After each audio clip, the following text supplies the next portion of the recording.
Welcome back to the Smokey Mirror Podcast, where we dive deep into the creative minds that are shaping our culture and inspiring us all. Hell yeah. My name is Jordan Jones. I'm your host and fellow creator, and I'm on a mission to spread knowledge and inspiration to help people like you leave your mark on the world. From artists to musicians to entrepreneurs and more, join me as we explore the intentional act of creation and the forces that drive us to do God's work. I'm downtown here in Brickell, and I'm trying to record. We're in a nice apartment, and they're like, "Oh, you can't have a professional camera in the common area." So, hey, well, we persevere. We make it happen. We out here on the balcony, and I'm with my dog, Mike Osei. He is the brother of my frat brother, David Osei. So basically, we're like brothers-in-law, something like that. Low key, right? And I was over at Dave's wedding. Shout out to Dave and Roomby for their beautiful wedding out there in St. Louis. And one of my other frat brothers was like, "Yo, that's Mike's brother. He does, or that's Dave's brother. He does music, and like that shit's really hot." I was like, "Oh, bet, let me follow, bro." And then at the reception, they played Mike's song and he performed it, and that shit was electric. So I definitely had to dap bro up and say, "Yo, if you're ever in Miami, let's hop on the podcast." And then bro was like, "I'm about to be in Miami on Wednesday." So Yeah. Literally the wedding was on Saturday, and here we are. What is this? A week later. Literally. And we're doing it. So Yeah. Mike, I appreciate you for making it happen, bro. Welcome. Well, I appreciate you for the opportunity. Absolutely. Yeah. And really quickly, I got to shout out our sponsors. So like I said, Real Scud Energy, we can't get stopped. Let me just go ahead and do the Scud Pledge of Allegiance. Pledge allegiance to the emblem of the United Scud of the world, to the Scud for which it stands, one Scud, under God, indivisible, with liberty, justice, and Scud for all. Again, that's www.scud.shop, the #1 up-and-coming streetwear brand, and our supplement sponsor, BNG Cookies. 25 grams of protein. Oop, I hit the camera. 25 grams of protein, only 3 grams of sugar, giving you everything you need to go through everything and become strong. So, Mike, you're out here in Miami. Yeah. You just dropped a single. Tell me a little bit about it, and then we just gonna play it for the people. Absolutely. Yeah, I just dropped some new shit yesterday. It's called Pretty Motherfucker. I'm allowed to curse, right? Yeah, you're allowed to curse. Okay, cool. Yeah, it's called Pretty Motherfucker. It's a nice little like neo-soul rap vibe. A chiller song, low-key energy. I think it's intended for like late night drives or like vibes or like when you're, trying to puff on a little something like that. Yeah. There's some smooth shit that I just found online, and as soon as I heard it, I was like, yeah, I could make this into something real. And so literally just a few weeks ago, I sat, wrote it all in like one session, got it recorded, sent it over to the engineer. And there's a number of songs that I'm working on to try to set up this year to put out a lot of stuff. But that one kind of stood out when I was listening back to stuff. I was like, let me hit this one as soon as I can. That's dope. And so we got that done, and then it dropped like 24 hours ago. Yeah. Yeah. That's dope. All right, let's play it right now, and then let's chat more about it afterwards. Of course. Pretty MF by Mike Osei.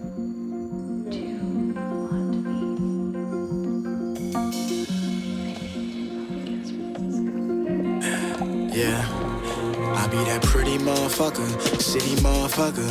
You think that I like her, man, with these motherfuckers. She say that she love me, that's a sticky motherfucker. When she find out about my other chick, it's tricky motherfucker. Be that pretty motherfucker, city motherfucker.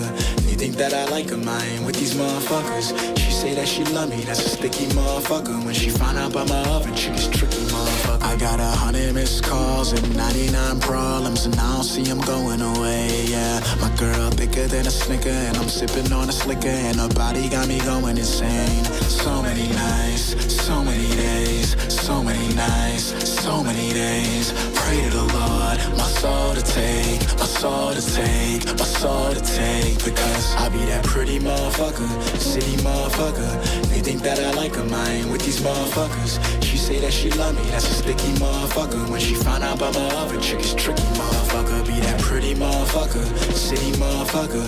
You think that I like her, man, with these motherfuckers. She say that she love me, that's a sticky motherfucker. When she find out about my other chick, it's tricky motherfucker. 40 niggas and counting, body counting the mountains. I ain't playing in a cuff it, but fuck the pussy astounding. Style is something like Doja, the body making a stallion. I fucked her, then I told her, girl, you should've made it a challenge. And now she's saying I'm wildin', calling me a narcissist and telling me that I'm childish. Ain't my fault you panty drop with panty droppers with talent. Will I call you? I doubt it, but we could do this every Saturday. If only you bout it. I wish I was different, but it's clear that I'm not. Yeah, I'm down for one missus, but right now it's for the thoughts. I don't know what you heard or if you're smoking this herb, but there's a difference between what you want and what you deserve. And word, I guess you live and you learn. Right around the same time, all your bridges are burned. Then you mad over the lessons that you didn't discern, knowing you went the wrong way and you didn't return. I'm disturbed by all the twists and the turns, the slips and the slurs, from touching the hips and the curves. I'll admit I might have slipped by giving dick to a bird, but fuck it, I guess this shit is just a gift and a curse to be that pretty motherfucker, city motherfucker. They think that I like them, I ain't with these motherfuckers. She say that she love me, that's a sticky motherfucker. When she found out about my oven chick is tricky motherfucker. Be that pretty motherfucker, city motherfucker. They think that I like them, I ain't with these motherfuckers. She say that she love me, that's a sticky motherfucker. When she found out about my oven chick is tricky motherfucker. All right, yeah. That shit was hot, bro. Thank you. So yeah, we just dropped that 2 days ago, or 24 hours ago. Yeah, today's Saturday? Yeah, literally yesterday. That's dope. Yeah. When I was listening to it, the first thing I was like, man, I don't know if I'm gonna like hearing motherfucker in the hook, all that. But then like the more I listened to it, I was like, wait, no, this shit definitely is a vibe. And my favorite part of the song is your second verse. That second verse goes crazy, and like the whole time listening to it, like it was really pleasing. You know, a lot of times you listen to people's verse and you're like, you know, you might have bars, but that shit didn't like sound as good. But like, no, I was definitely like, the way you were saying the words and like the words you picked, like that shit just sounded good. Thank you. So yeah, when you say like a late night vibe, you cruising, you know what I'm saying? I definitely get that feeling. So kudos to you, bro. Yeah, nah, thank you. Yeah, the second verse is probably my favorite part as well.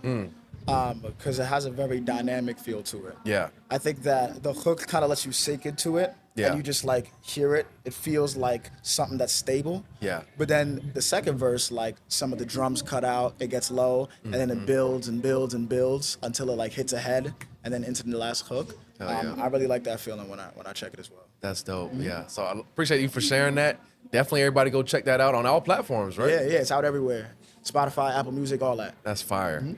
So what's a college grad doing making music? You know, you said you went to school for econ. Like, tell me about like what got you into music and when you really decided to start taking it more serious. Yeah, so I mean, way back when I was like a sophomore in high school, one of my homies introduced me to the concept of freestyle rapping. And it was very funny because he was trying to get me and all of our homies into it, but we was not rappers. I mean, we was random 10th grade kids. Right.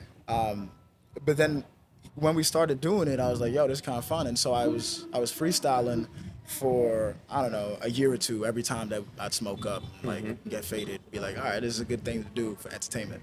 But then after a while, I was like, like I really like this and I'm starting to learn how to do it. Like I felt like I was starting to get good at it. So then I was like, all right, let me try writing, because that's kind of like the next step, see what I could do. Right. And then I started writing, and after a year of that, I was like, okay, I think I might be kind of good at this. Yeah. Let me record a song. And so I made a song, and I was like, yo, like, I want to do this. This was sophomore year of high school.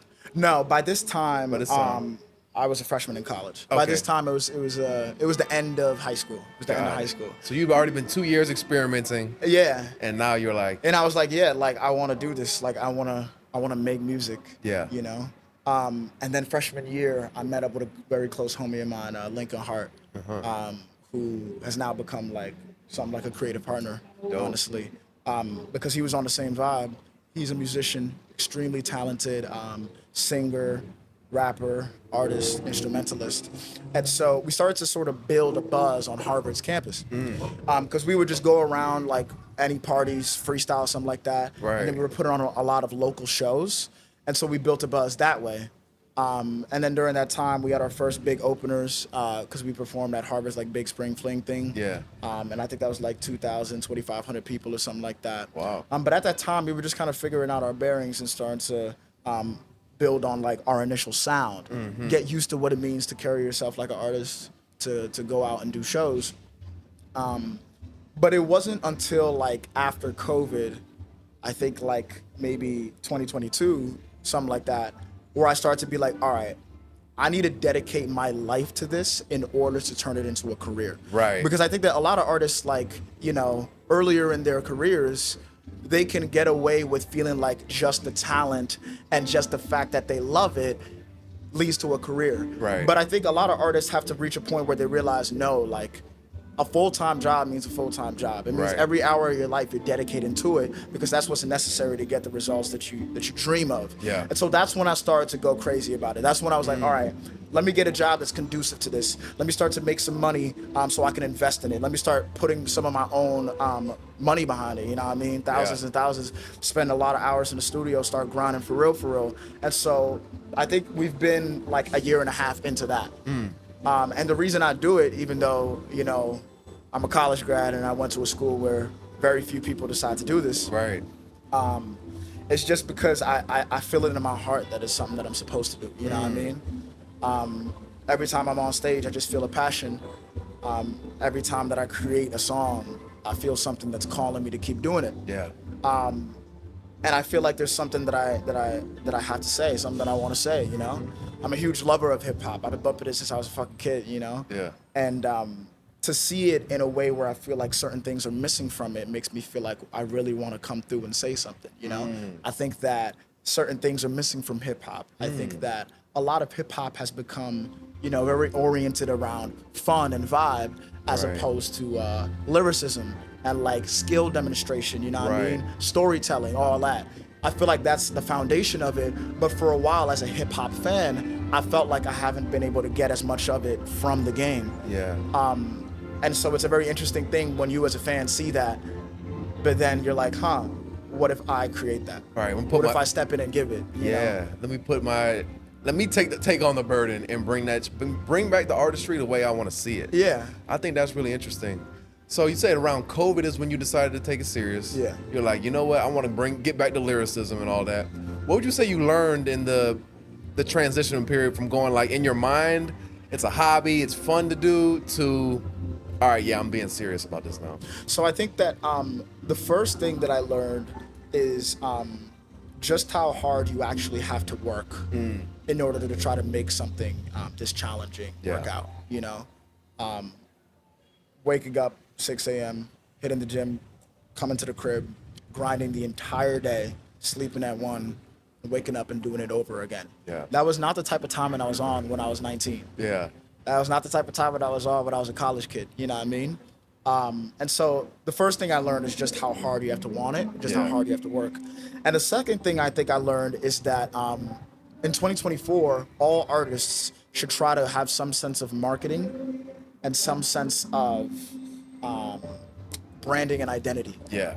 Because I think that, you know, back when I was prior to 2022, when I was working at it but not pursuing it like a serious career, the marketing aspect was something that I kind of left in the backdrop, you know? The sense of like, no, like, you have to use social media like your life depends on it. Right. You have to be out here and network, go to other people's shows, meet people, make connections, collaborate, do all that, because otherwise it's difficult to actually scale, Right. you know?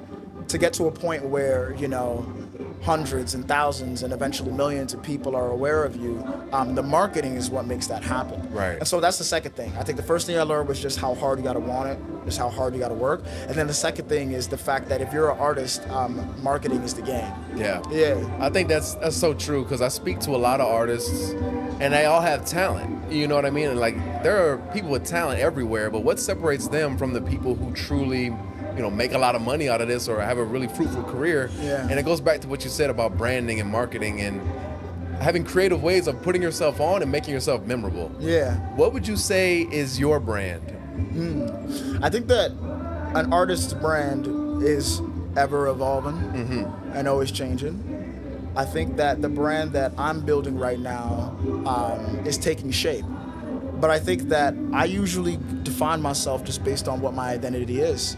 I'm a kid that grew up in very challenging circumstances, you know. I'm from the Bronx. Didn't have nothing, but then really grinded as hard as humanly possible in order to try to create better circumstances. And so when I define myself as a brand, just a young kid that has gone through struggle, but still found a way to grind, push further in that, and enjoy himself during it, you know? And so I'll have songs that are motivational and that speak to a story of challenge. I mean, just a year and some change ago, I dropped an album called Invictus, which means unconquered. And in it, all of it is a story of going through what I went through, coming from a foreign country, pulling up to the Bronx, and trying to struggle to get to the top. But then I'll also have songs like Pretty Motherfucker, where it's very laid back, and like Run That, where it's just like chilling and trying to enjoy yourself despite the hustle. And so that's how I would identify myself as an artist, you know, representing the overcoming of struggle and enjoyment in the process. You know? I love that, because it's like sometimes you feel trapped, or it's like, maybe I need to make a certain kind of music to really get behind my brand, but you can have different vibes, you know what I'm saying? The more laid back kinds, the more storytelling time. So yeah, I like how you staying true to yourself, and I like how you got that variety, because you got talent, so you can do different things. You know what I'm saying? You got a little bit of singing in there. You got the bars. So like that's dope. One thing I wanted to wonder about is like artists or people that have really inspired you to kind of go on this journey of, or where you feel like, man, this is where hip hop was really thriving, and now it's, you know what I'm saying? I want to bring it back to, you know, this era, or where this person was going. Yeah. That's a great question. Thank you. I think, you know, I still do love hip hop, and what's happening right now is extremely dope stuff. Yeah. It's just that I know that what I love the most was something different. You know, I think that my biggest influences are probably the leaders of the 2010s. You know, Kendrick, Drake, and Cole, and Kanye as well. I think those four is probably where I take the most influence. Yeah. And they're also the four rappers I listen to the most. Sure. Yeah. I love Kanye. He's probably one of my top. He's probably my number one if I had to pick one. Yeah. But I am curious to know what you thought about the whole Drake and Future beef and how that played out. Because I personally think, kind of what you're saying, we've got back a little bit of the competitive spirit and the artistry that we've been missing. Like, niggas haven't been putting out 6-7 minute songs in a minute. You know what I'm saying? But now all of a sudden it's bringing that out. And I was just thinking like, damn, we should have this like every 4 years, almost like a rap Olympics. Like, yeah, facts. Everybody, you know what I'm saying? Put your name in the hat and let's see who really raw. Nah, that shit was actually fire. I loved every single minute of it, bro, because like this is the first time people were actually paying attention to lyricism in dumb long, because somebody would drop a track and all of a sudden you see like 100 videos just dropped of people breaking down the quadruple entendres and shit and all of that. And so I thought that it was extremely entertaining, and it was a good moment for the culture. Yeah. It was a very good moment for hip hop, you know what I mean? People are coming with bars. People are coming with hard shit, but saying very, very, very rich lines, you know what I mean? Yeah. And so I thought that it was extremely entertaining. I thought that, you know, as much as it was that, it was also tough to see two of my favorite artists like genuinely beefing. Like, these niggas was going for blood. Yeah, you know what I mean? Yeah, that's real bad blood. Yeah, like, it's real bad. But I didn't even know they hated each other like that, bro. It was crazy. Like, you know?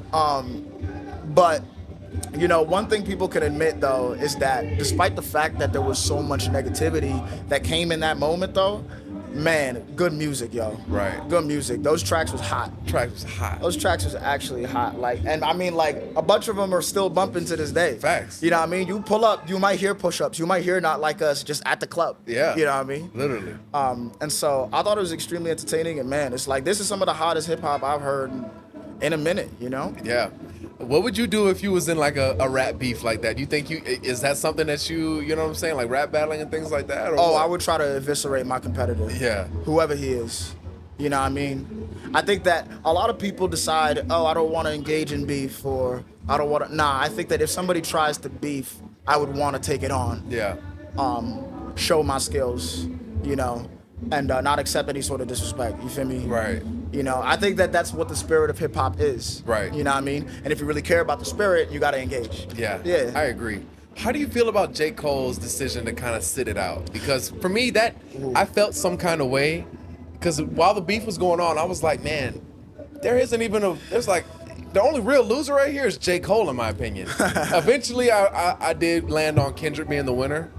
But I feel like J. Cole, like, his part of his aura is that you believe he is one of the best. Yeah. And I feel like by taking himself out, he kind of excluded himself from that conversation. What do you think?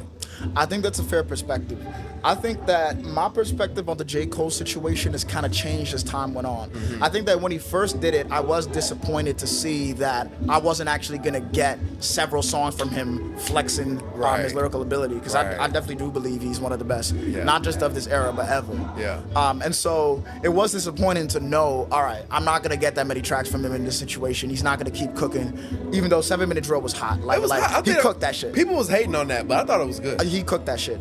However, over time, my disappointment in that turned into understanding and acceptance, because I think that part of why he did it is because he probably was trying to approach it from a standpoint of music and skill, but there was some personal negativity in that shit that he probably didn't feel. Yeah. Like, I don't think he personally had beef with Kendrick or Drake. Right. Like, I don't think he had any personal issues with them, but it seems like he probably knows them well enough to know they actually did have personal issues with each other.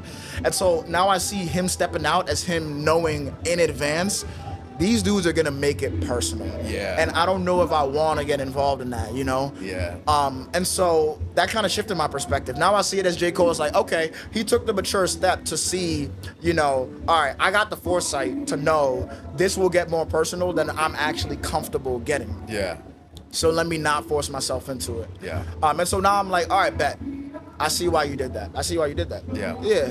I wish he would have taken that stance from the jump instead of making Yeah. because the first one was don't such a dip your tease. toes in, nigga. Right, Like, come on, bro. Like, bruh, you getting me hyped up. Yeah. I'm out here like, oh yeah, like this shit is about to Yeah, pop Jermaine off. about to go crazy. Yeah, Like, that's about to go crazy.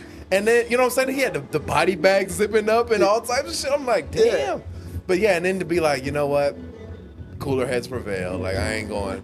I think that is the right decision, and I feel like that tracks with his character. Yeah. But I just wanted to see it done a little bit different. I wanted 5 songs from him where he was going in, bro. Because, bro, like, this dude lyrically has been going so crazy since 2018, bro. Yeah. Since that A Lot verse, which Yeah. is so long ago, he just straight up has been eviscerating every verse. Yeah.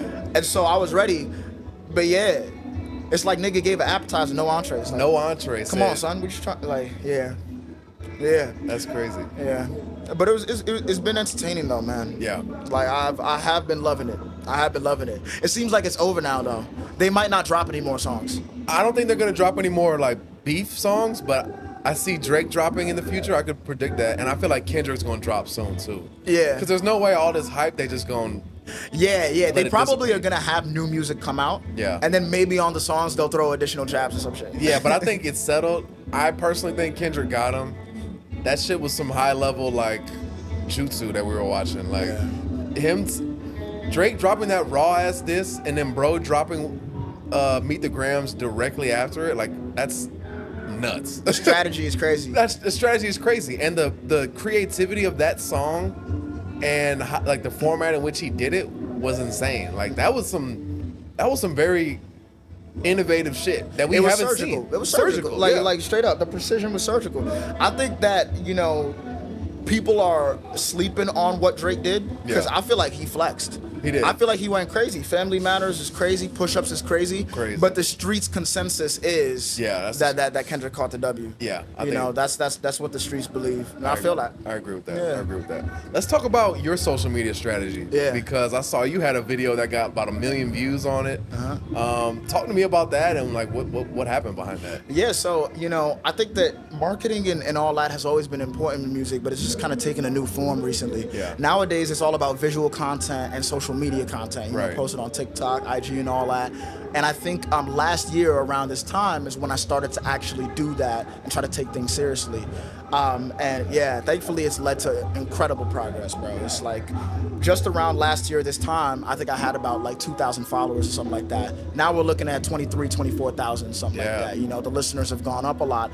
And I've had a song that broke through, and I think it's around 250,000 streams now. That was 24 hours, right? That's 24 hours. Yeah. And it started with that video that went viral.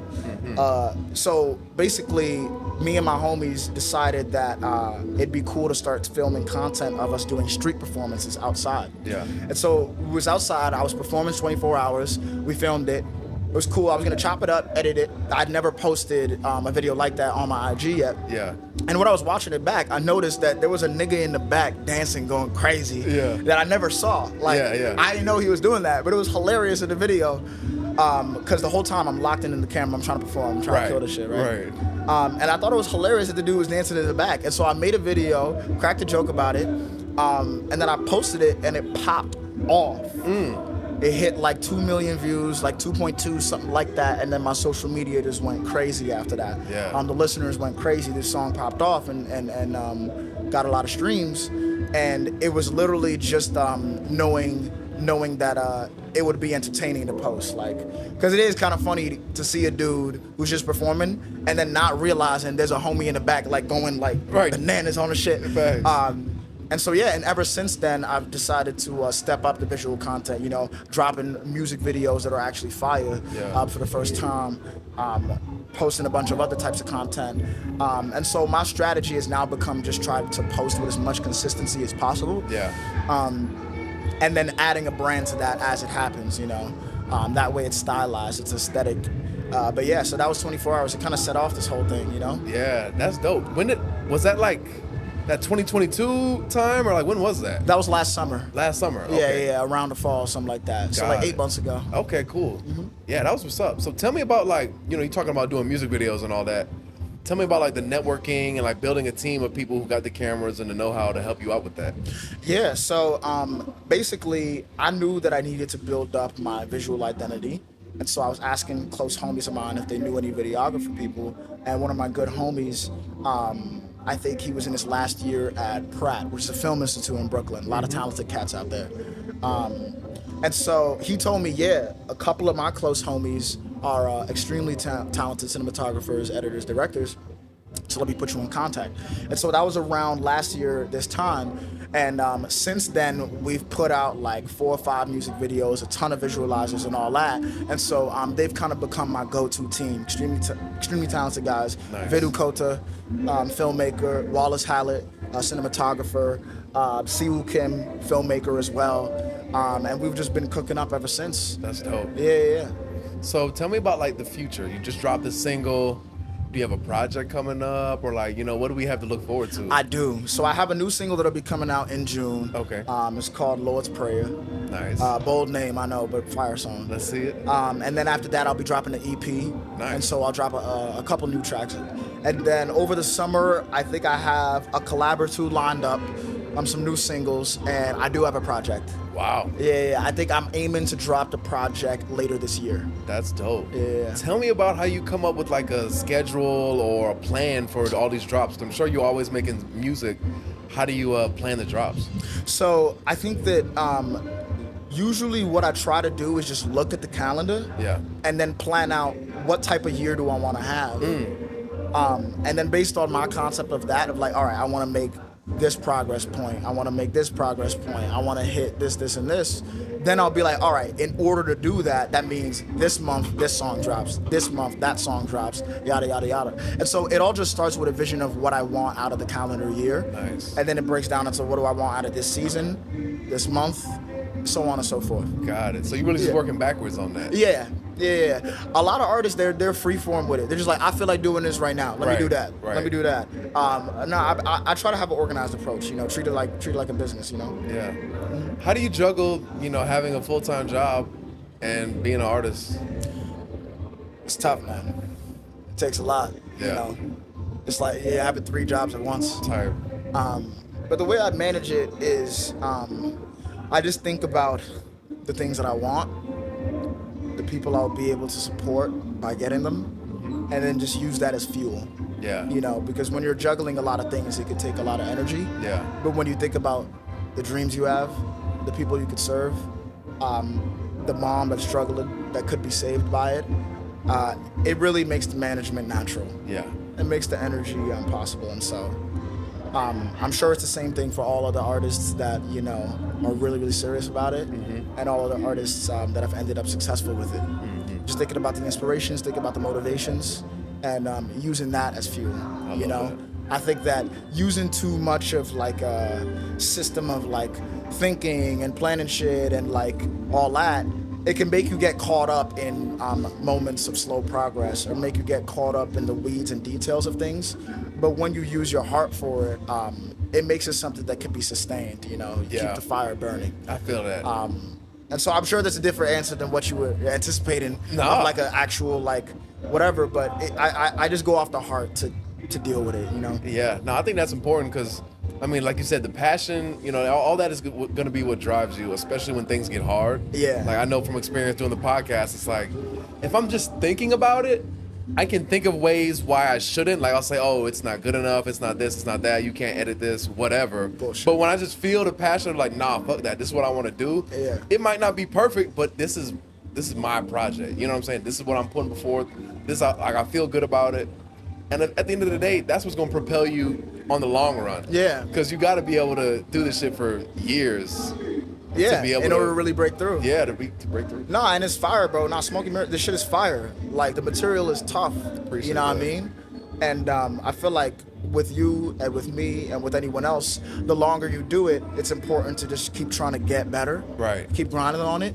Refine the craft. Yep. And then that's what leads to get into the progress point that you want the most, you know, Yeah. success. You feel me? Exactly. And so, yeah, it's the passion. It's the heart. Facts. Are you still in New York right now? Yeah. So I'm based in Harlem now. Harlem. Okay. Yeah, I'm from the Bronx, but I'm based in Harlem now. Got it. Yeah.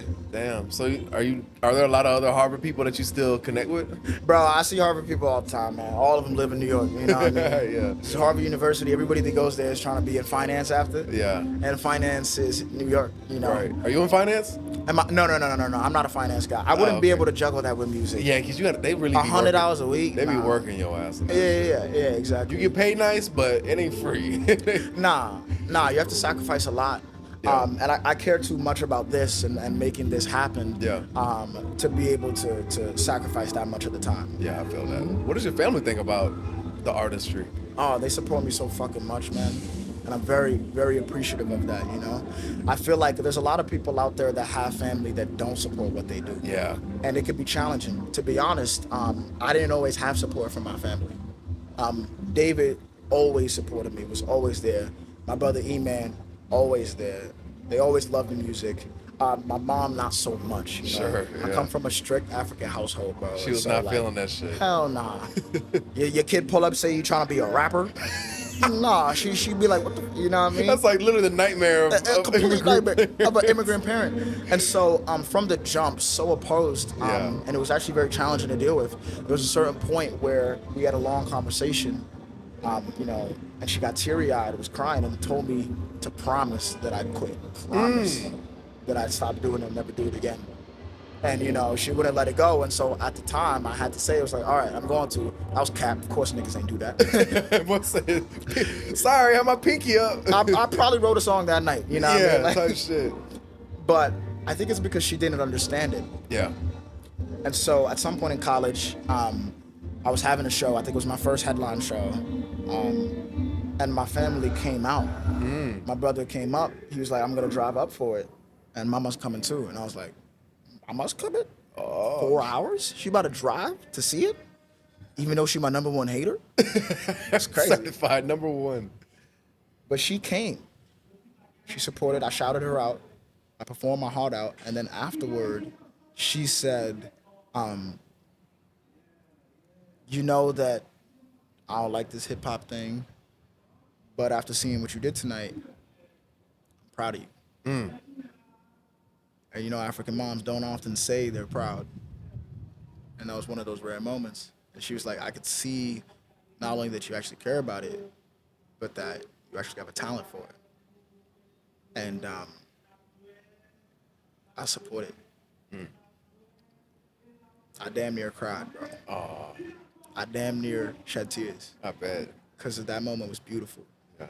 And since then, now she's my number one supporter, bro. Right. Every track, she's out here sending it to the church group chat, like, check out my son. Like, Michael said, he's going crazy, you know what I mean?